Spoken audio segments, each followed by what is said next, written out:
quero trazer uma palavra ao seu coração. Gostaria que você recebesse em seu espírito essa palavra. Não quero demorar, mas eu creio que é uma palavra muito apropriada ainda para esse início de ano.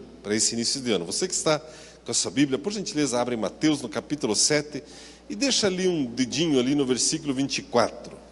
Mateus capítulo 7, versículo 24. Mas antes de lermos esse texto, antes de entrar no tema que eu quero entrar, eu quero mencionar o seguinte: você sabia que Deus nos deu um presente muito, muito especial? E apesar de cometermos erros, Deus não tira esse presente de você e de mim. É um presente e ao mesmo tempo é uma responsabilidade muito grande que você e eu temos, que nós temos. O nome desse presente é livre-arbítrio. Você sabia que Deus dá a você a opção de escolha, a opção da decisão do que fazer com e na sua vida? A Bíblia diz, também em Gálatas 6:7, tudo aquilo que você e eu semearmos, nós vamos colher. Mas Deus nos dá o livre-arbítrio. E com esse entendimento, eu gostaria que você lesse comigo esse texto, essa escritura que nós vamos ler agora. Através desse prisma, Deus, eu tenho livre-arbítrio para escolher o que eu quero fazer com a minha vida. Veja que interessante, o tema do que eu quero falar é edificar sobre a rocha. Edificar sobre a rocha. Acompanhe comigo a partir do versículo 24 de Mateus capítulo 7, onde a Bíblia nos diz assim: portanto, todo aquele que ouve essas minhas palavras e as pratica, será semelhante ao homem prudente, que construiu a sua casa sobre a rocha. Desceu a chuva, transbordaram os rios, sopraram os ventos e bateram contra aquela casa. Contudo, ela não caiu, porque estava edificada sobre a rocha. Aquele que ouve estas minhas palavras, mas não as pratica, será comparado ao homem insensato, que construiu a sua casa sobre a areia. Desceu a chuva, transbordaram os rios, sopraram os ventos e bateram contra aquela casa, e ela caiu, e foi grande a sua ruína, a sua queda. Terminando Jesus de proferir essas palavras, as multidões ficaram maravilhadas com o seu ensino, porque ele as ensinava como quem tem autoridade e não como os mestres da lei. Bem, todos os textos da palavra de Deus, eles são importantes e devemos estar atentos e prestar atenção. Mas se a sua Bíblia é que nem a minha, toda vez que Jesus, o próprio Senhor Jesus fala, está marcado ou em negrito ou em vermelho. Quem tem uma Bíblia assim aqui, além de mim? Pouca gente, né? Vocês estão muito acostumados com o iPhone, com o iPad, precisa trazer a Bíblia para a igreja, irmãos, né? As mais antigas é assim, é vermelhinho, quando Jesus... Você conhece isso que está escrito em vermelhinho? Já tem gente que conhece, né? O próprio Senhor Jesus trouxe esse ensinamento. Eu consigo me imaginar naquela rodinha com Jesus, né? Como essa semana estavam ali as crianças, os juniores ali com seus líderes no culto à fogueira, e um trazendo um testemunho, outro orando, outro mastigando lá uns chicletes e tal. Eu consigo me ver num lugar assim e Jesus ensinando, né?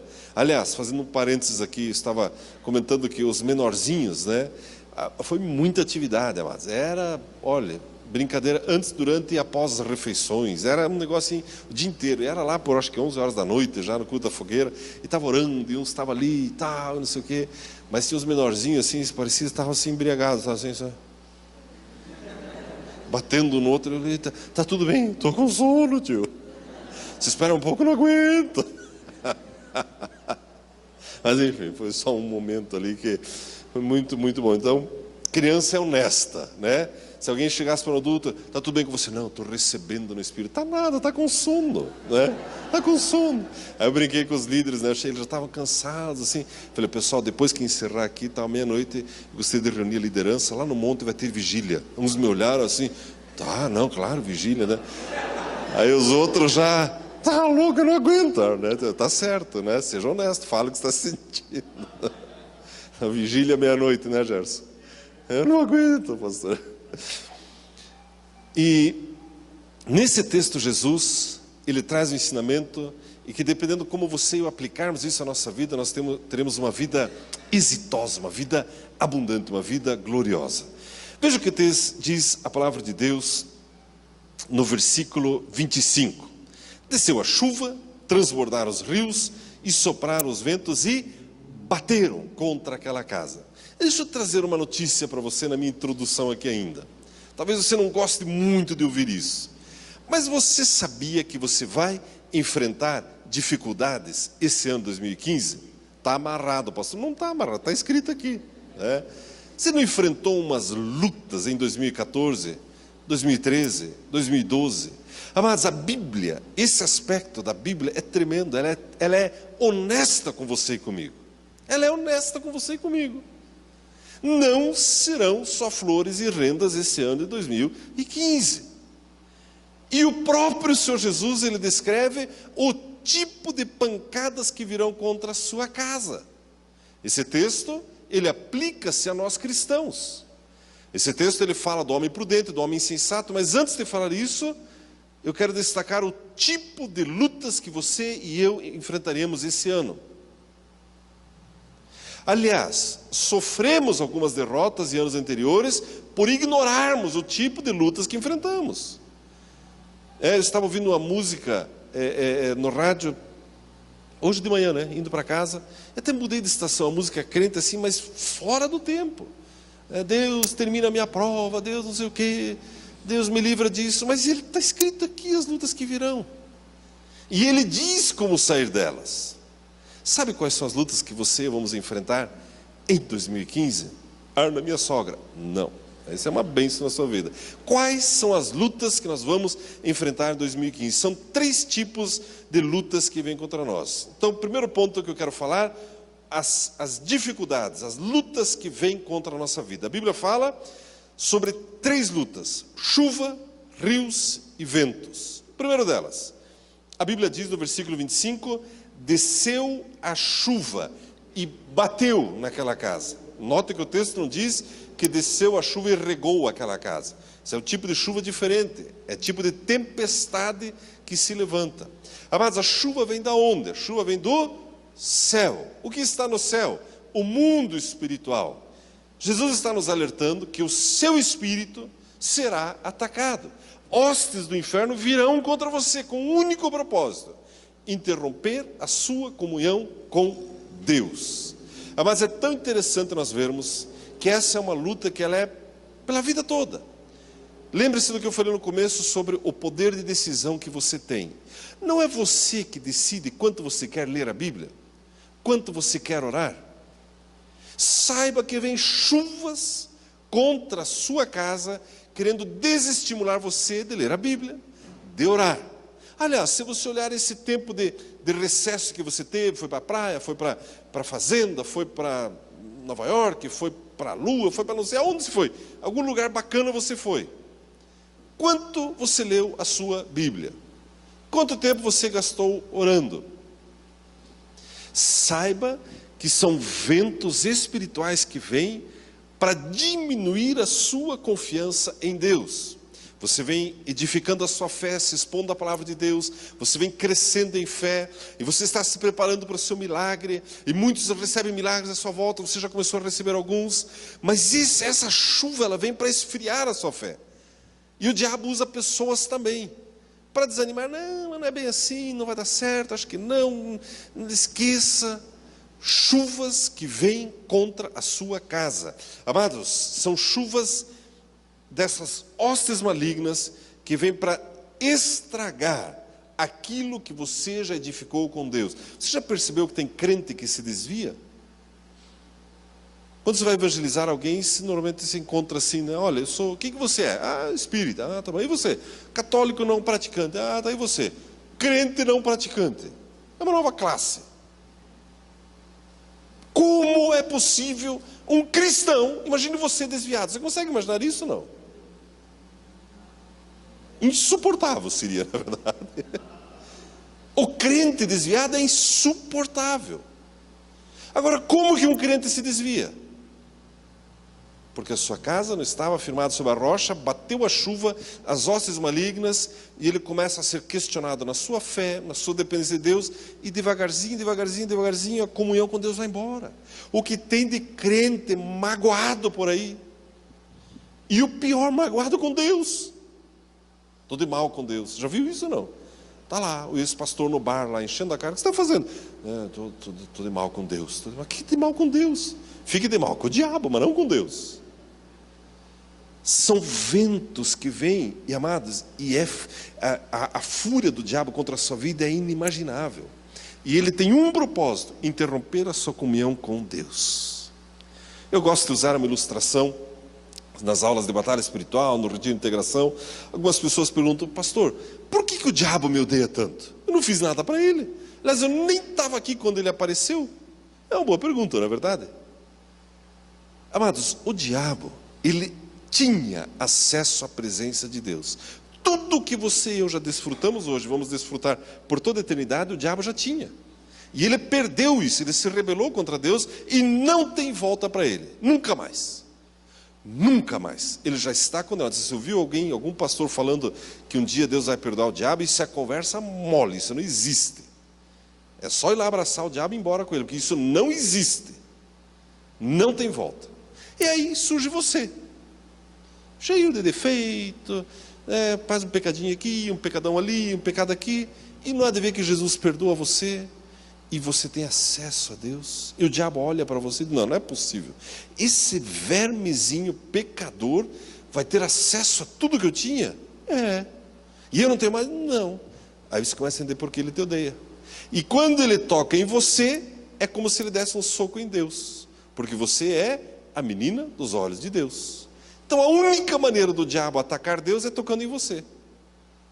E a ilustração que eu gosto é aquela, e talvez você brincou com isso nas suas férias agora, quando você, um quer jogar o outro na piscina e o um sabe que está caindo, está se equilibrando no último fio de cabelo, qual que é a reação dele com o outro? Eu vou cair, mas vou puxar você junto, com celular, com carteira, não é assim? É exatamente o que o diabo faz. Ele sabe que está condenado, e ele vai para o lago de fogo e enxofre. O que ele faz? Eu sei que eu vou, mas eu vou levar o maior número possível comigo. Então, amados, o diabo se levanta com fúria contra a sua fé, a sua comunhão com Deus. É um tipo de chuva que vem contra a sua vida. Ele quer estragar a sua comunhão com Deus, custe o que custar. Aliás, deixa eu apimentar mais. Você sabia que o diabo tem certeza que ele vai nos fazer desviar da fé? Não, tem. Baseado em que você diz isso, Arno? Baseado na tentação do Senhor Jesus. O diabo, quando ele foi tentar Jesus lá no deserto, ele tinha certeza que ele iria derrotá-lo, senão ele não teria ido. Como que você acha que ele vai contra nós, se ele tinha certeza que ia derrotar Jesus? Ele vem na certeza que vai fazer você se desviar em 2015. Agora você pode dizer: não está amarrado. Chuvas, demônios de todo tipo, de toda ordem, vêm para abalar a sua fé, para desanimar, para fazer você se entristecer, dizer: eu vou abrir mão. Não me respeitaram nisso, não me convidaram para aquilo, eu já queria estar no louvor, eu já queria estar... Eu vou embora. São chuvas que vêm contra a nossa casa. O segundo tipo de ataque que nós sofremos, a Bíblia diz no versículo 25, diz assim: transbordaram os rios. Amados, uma enxurrada, quando um rio transborda, tem duas características. A primeira é a velocidade, já percebeu isso? E a segunda é o entulho que vem junto quando um rio transborda. Amados, esse é um tipo de ataque que vem contra a sua alma. O primeiro vem contra o seu espírito, a sua comunhão com Deus. O segundo, contra a sua alma. De repente se instala o caos. Você já viu pessoas, quando você vê uma entrevista, né, de enchente, e entrevista a pessoa: mas aí, tua casa aí debaixo d'água, todo mundo diz: subiu muito rápido. Já viu isso ou não? A enxurrada é assim, de repente sobe e traz um monte de lixo. Amados, os ataques à nossa alma é assim também. Não é rápido dar um clique no computador e abrir um mundo de coisa ruim? de repente está lá. De repente você tem a chance, você está sozinho lá na tua empresa, de se apropriar de algo que na verdade não é seu. De repente, o rio transborda e a sua alma é atacada. De repente surge a chance de fazer um programa com a secretária. De repente surge a chance de fazer um negócio ilícito. O rio transborda, de repente, e ele ataca a sua alma. E quando a sua alma é atacada, vem um monte de lixo junto. E esse lixo produz hematomas, angústias. E o texto diz, já nós vamos chegar a como lidar com tudo isso. Mas é o segundo tipo de luta que você e eu enfrentamos. O primeiro, um ataque no nosso espírito, nossa comunhão com Deus. O segundo tipo de ataque é a nossa alma, as tuas emoções. O diabo quer fazer você pecar. Mas por que ele quer fazer você pecar? Para você se afastar ainda mais de Deus. Amados, é tão interessante. Nós vimos agora, todos nós acompanhamos aquele jovem brasileiro que foi executado com tiro. Aquilo não começa de uma... Ele não nasceu traficante. Não nasceu traficante. Não nasceu traficante. Mas a alma, ela se deixa convencer que ela vai ter algum tipo de lucro. Sabe quando você percebe aquele cheirinho do rio transbordando? Quando você vê algum lucro muito grande só para você e para mais ninguém. Cuidado com isso. Olha o fim caríssimo que esse moço teve. O preço altíssimo que ele pagou. Transbordaram os rios. Primeiro, as chuvas vêm contra a sua vida. Depois transbordam os rios, né? Eu vejo os jovens, os adolescentes lá em cima, né? Muitos entrando na faculdade. Amados, quantos jovens das igrejas se perdem quando entram na faculdade? Não pode ser assim com você. Entra ali, é um transbordar. Olha, agora que você entrou aqui, você vai ser iniciado. Iniciado no quê? Primeiro que você vai gazear a aula. Ah, é? Depois você vai atravessar a rua, tem um bar. No bar? Mas o que não vamos fazer? Não vamos misturar tudo isso aqui. Mas depois você vai ficar vomitando a noite inteira. E depois, alguém leva você para casa, na noite seguinte você volta. Nós vamos iniciar você nas drogas. E na outra? Não, daí na outra você vai perder a virgindade. E é o rio que sobe de repente. Cuidado. Pais e mães, você tem uma frase que me dá urticárias. Meu filho é maduro. Já ouviram isso, não? Eu já ouvi essa besteira tantas vezes. Você acha que é maduro em cima? É nada. É criança. Pô, pastor, é criança. Tem que aprender com os pais. Mas tem pais que acham que seus filhos são maduros. O menino tem 12 anos e está assistindo um lixo na televisão. Meu filho é maduro. Mas que maduro! Não, eu vou enviar meu filho agora já para Singapura, tal, vai ficar lá uns 6 meses. Quantos anos ele tem? 11. Mas 11 anos? É que meu filho, pastor, ele é muito mais maduro. Ele já tem uma cabeça de 22. De onde que conclui isso? Já viu isso ou não? E de repente o rio sobe, a enxurrada vem, e de repente aquele filho volta destruído.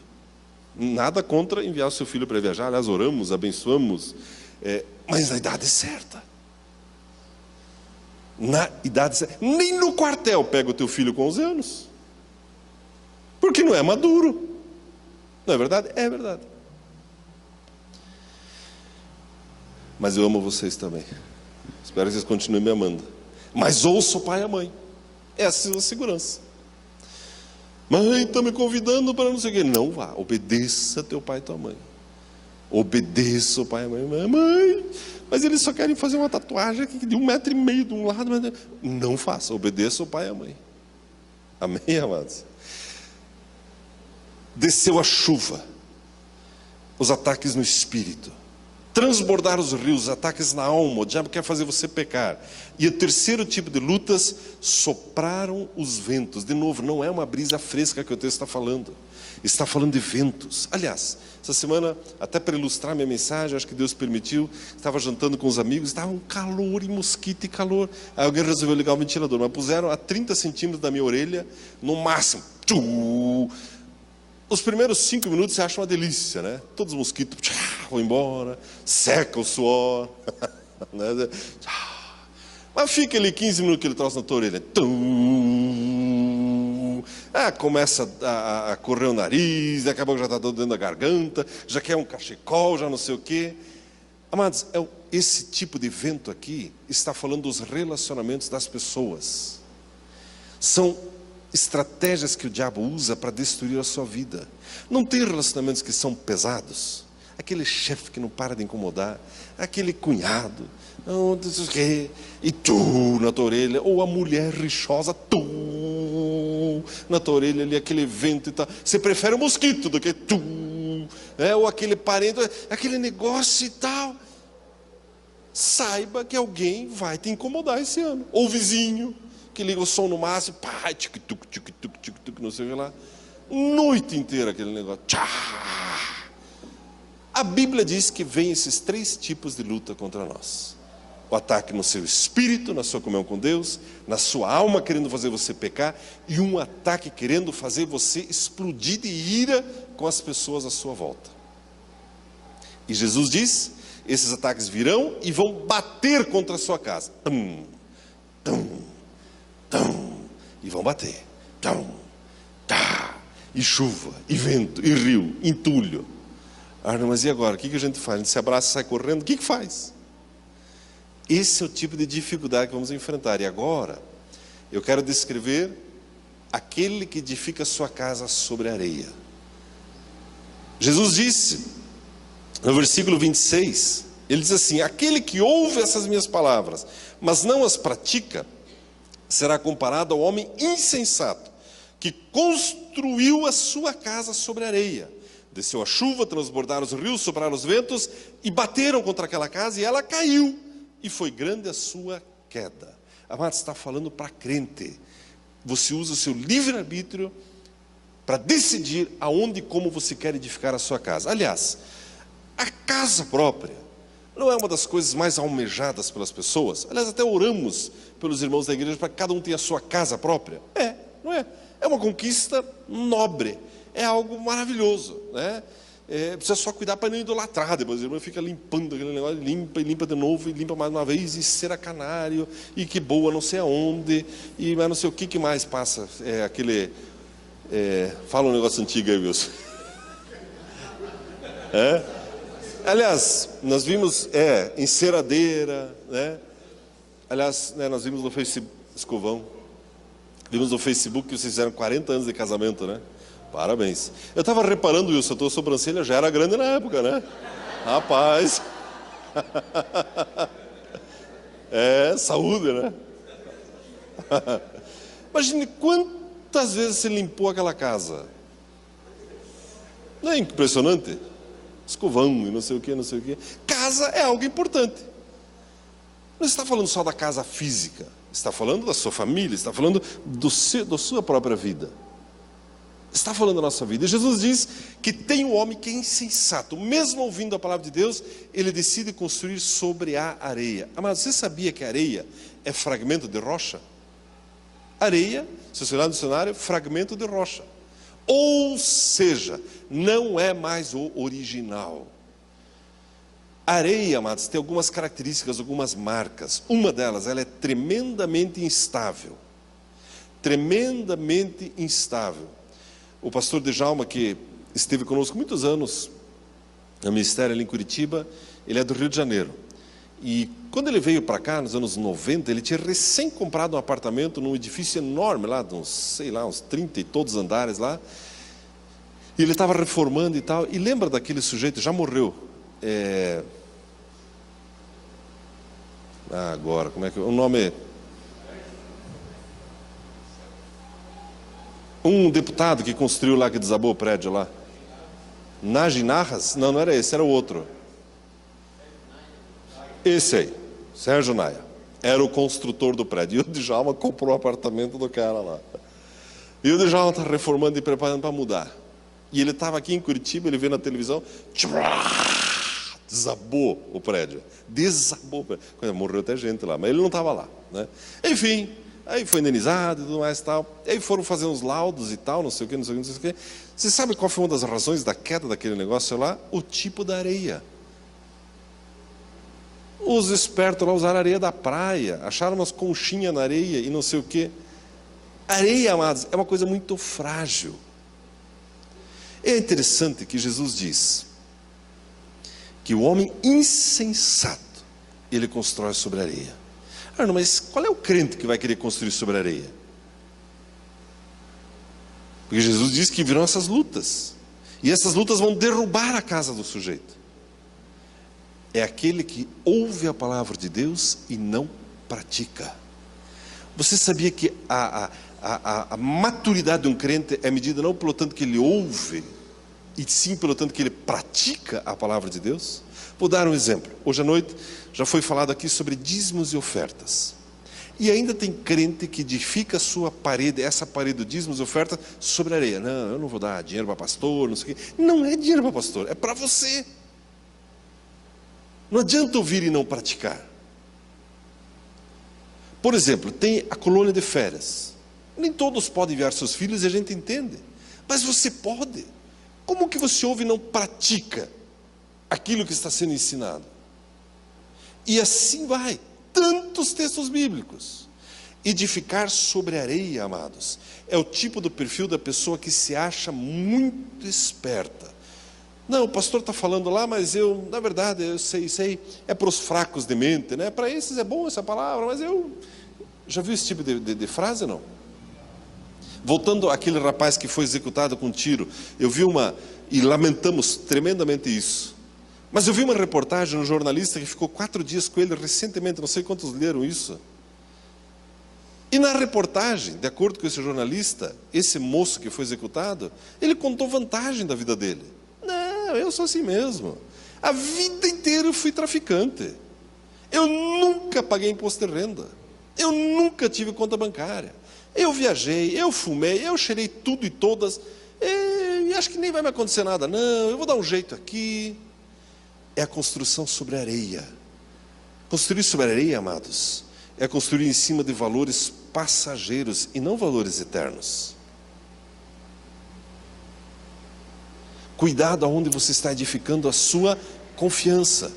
Tem tanto crente hoje em dia já com úlceras, porque eu vi o ministro falando isso, o presidente do Banco Central falando aquilo. A sua fé não está baseada naquilo, amados. Está aqui, ó. É aqui que está baseada a sua fé. Hoje de manhã eu vi um testemunho maravilhoso, né? Uma jovem aqui da igreja, ela falou: pastor, deixa eu te contar um negócio. Eu fiz um concurso da prefeitura há 2 anos atrás, e ele vencia agora, em dezembro. Ele expira, né? Se não for chamado, ele vence. Aí tem que fazer concurso de novo.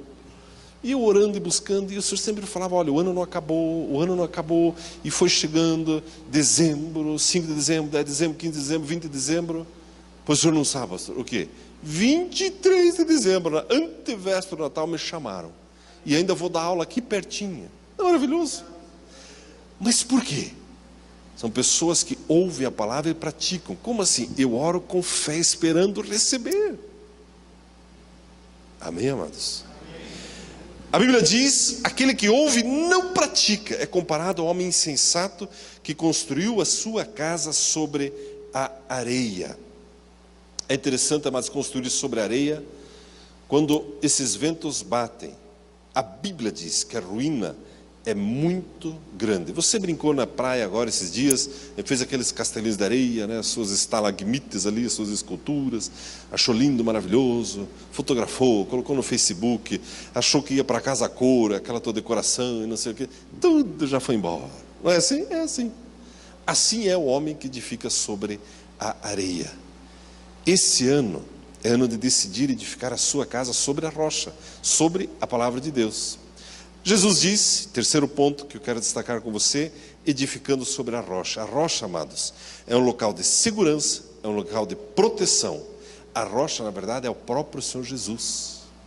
Imagine que desse lado tem aqui um montinho de areia, e você tem a chance de fazer uma casinha de 5x5, com hidromassagem, com televisão, 5x5, aqui.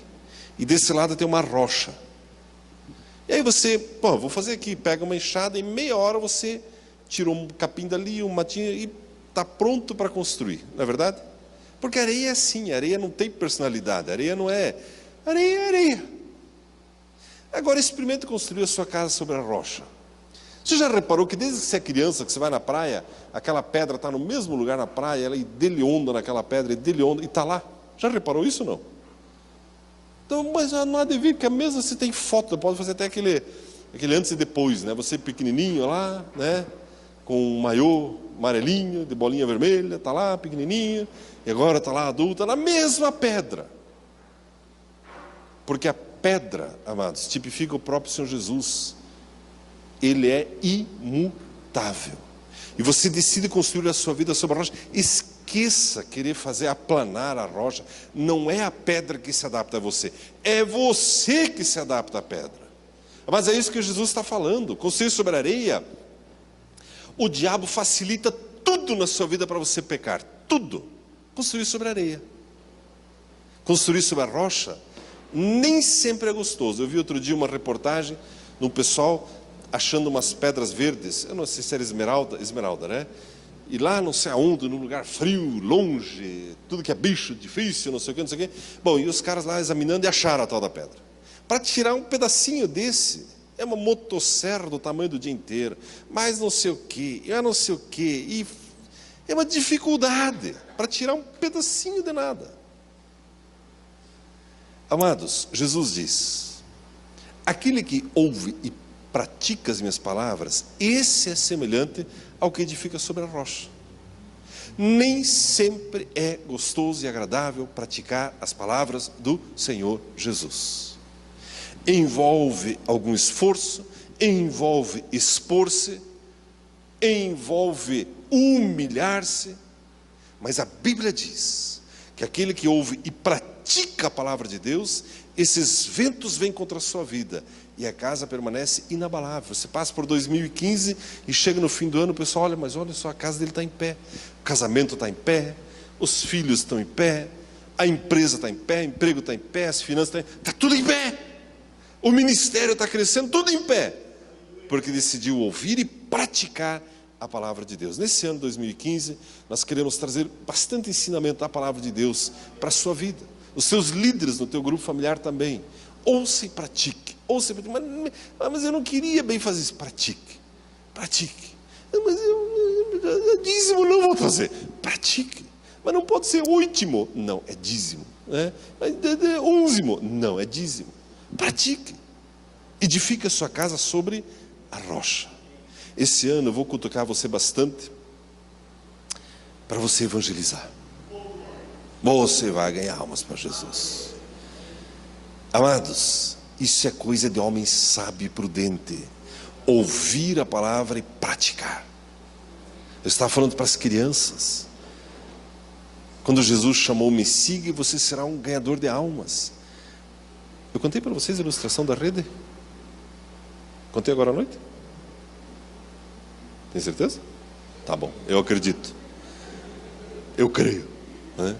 Mas não é assim, amados. É assim. Ouvir e praticar. Ouvir e praticar. A sua casa vai chegar ao final de 2015. Não importa as lutas que vêm contra você.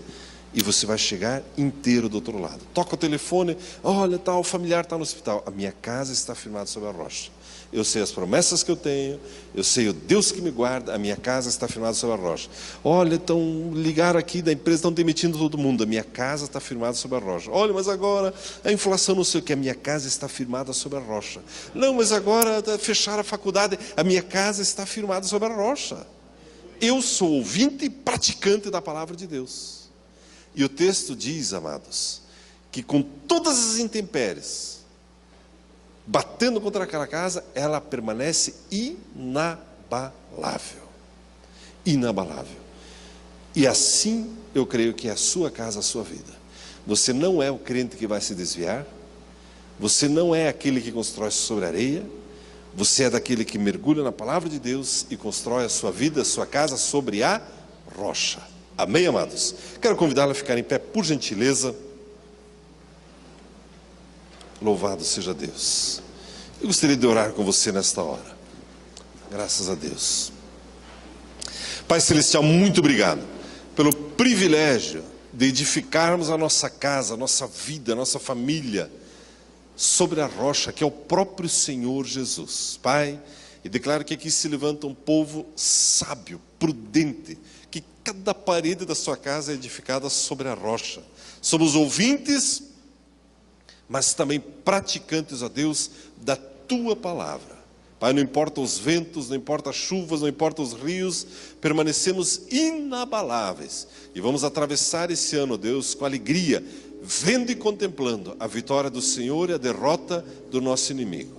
Pai, eu declaro sobre cada coração que aqui está, esse novo ânimo, esse fortalecimento, essa nova fé, a fé revigorada nas Tuas promessas, ó Deus. Fé para ser curado, fé para prosperar, fé para evangelizar, fé para avançar, em nome do Senhor Jesus. Pai, declaramos, uma vez mais, como igreja, vamos atravessar esse ano, jubilosos, sem sofrer as perdas daquele que constrói sobre a areia, e que vê tudo ruindo à sua volta. Pai, não é assim com o povo de Deus. Com o povo de Deus é permanecer inabalável. Isso nós recebemos e chamamos essa verdade à existência em nossas casas, em nossas vidas, em nome do Senhor Jesus, em nome de Jesus. Amém.